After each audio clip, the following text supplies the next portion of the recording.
It's April 1838, months before Blood River, before the vow, before the lager became legend. There's a valley called Italeni, steep sides, broken ground, dust, noise. And then confusion. Orders shouted, shots fired, men splitting apart. How do you lose a battle before it even becomes one? After Vegkop, the Voortrekkers believed they understood this kind of fighting. They believed speed would save them. They believed courage would be enough. Italeni would punish that belief. So what happened here in 1838? Why did it go wrong? And how did this defeat shape what came later at Blood River? This is the story of the battle they didn't celebrate. The lessons they had to learn. Welcome back to Lost History Files. If you enjoy this content, please like, share, subscribe and drop a comment below. And if you'd like to support the channel by buying me a coffee, the link is in the description. Thank you. To understand Italeni, we have to step back to Vegkop, 1836. There, the Voortrekkers had survived. Outnumbered, on the defensive, they held. It wasn't a perfect victory, but it felt like proof. Proof they could fight. Proof they could endure. Then came 1838. In February, everything changed. Piet Uys and his men were killed on Dingane's orders. Soon after, Zulu impis struck the Voortrekker camps at places like Blokrans. Families, wagons, chaos. The shock was real, the anger even more so. The trekkers wanted retaliation. But there was a problem. Gerrit Maritz, one of their main leaders, was sick. Too sick to command. So two men stepped forward. Piet Uys, 40, educated, respected, well-connected, politically minded, a man who had even once proposed a constitution based on the United States model. The other man was Hendrik, Potgieter, 45, veteran of Vegkop, a proven leader in his own right. A commando was raised, not for defence, for punishment. About 350 men, no wagons, just horses, and 70, maybe 100 pack animals carrying what they could. At a meeting near the Blokrans River, a decision was made. Uys was chosen as overall commander, in effect the first elected commandant general. Potgieter did not agree, and he said it plainly. He and his men would not serve under another man. So they compromised. 2 commandos, 2 leaders, 1 expedition, 1 battlefield, and no one with the authority to say stop. They would fight together, but take orders separately. It sounded workable. It wasn't. That decision would follow them into the valley, and it would matter, more than they knew. This wasn't just a clash of forces, it was a clash of people. Piet Uys was not a nobody. He was experienced, respected. A man who had led before. He'd fought on the frontier, he'd seen things go wrong, and he had survived them. He also had his son with him, Dirk Uys, young, eager, riding into his first real war.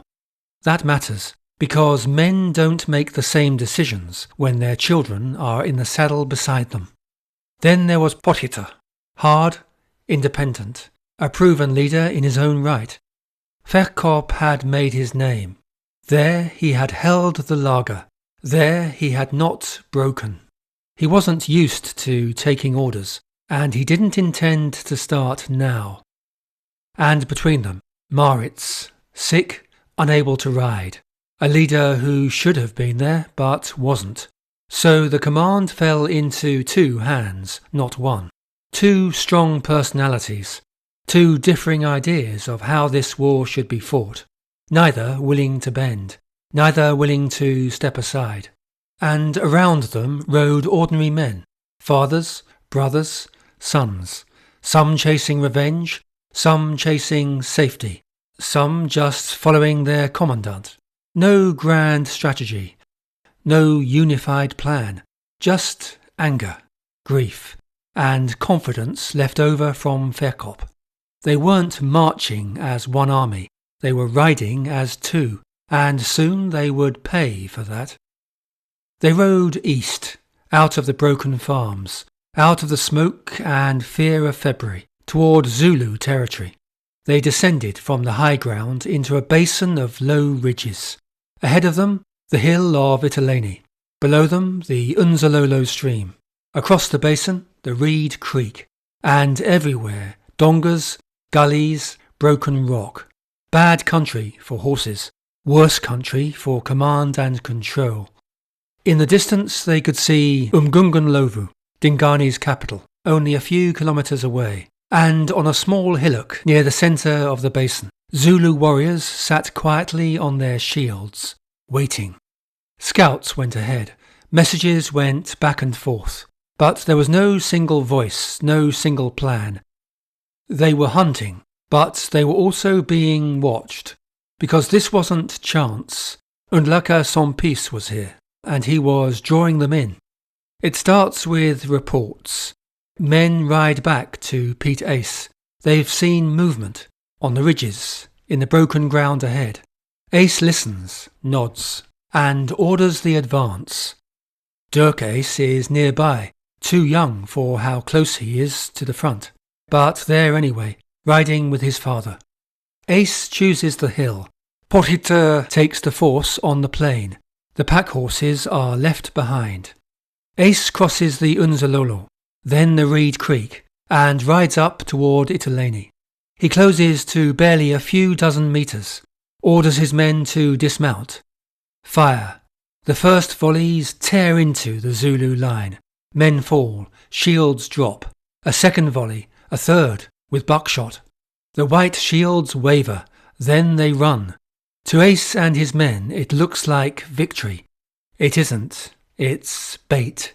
The Zulus are pulling them forward, over the hill, into the basin, into the horns. The Voortrekkers mount and pursue, in small groups, in every direction. The formation dissolves. And then they see it. On the far side of the hill, Potgieter's commando is being pressed back.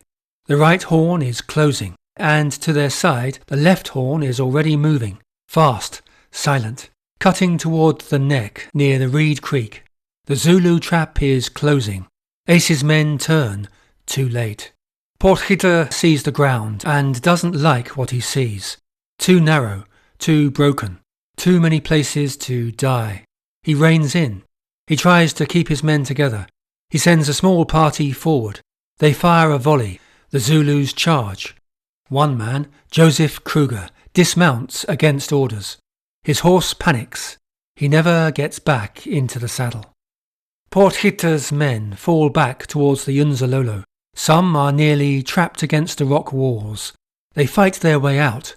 Gerrit Rudolph rides to him, asks him to cover the retreat. Potgieter keeps pulling back. Later this moment will be remembered, argued over, never settled. But right now it means this. Piet Uys is on his own, and so is his son. Two of Uys's men, the Malan brothers, are cut off, being drawn into a bushy gorge. Uys turns back. 15 volunteers go with him, Dirk among them. They ride into the ravines, and there it happens. 2 Zulus rise from the grass. Assegais fly. Jan Meyer's horse goes down. Piet Uys is hit, badly, in the chest, in the lungs. He's bleeding, fading. They try to get him out. They fight their way back toward the neck. The Malan brothers are killed. Then Peter Nell falls and is cut down. Uys keeps losing consciousness. They keep dragging him forward, across the Reed Creek. And then his horse stumbles again. He falls. This time he doesn't get up. He will be the only Voortrekker commander killed during the Great Trek. About Dirk, the accounts differ. Some say he dies on the hillside. Some say he turns back, rides into the chaos, and dies beside his father. Either way, the result is the same.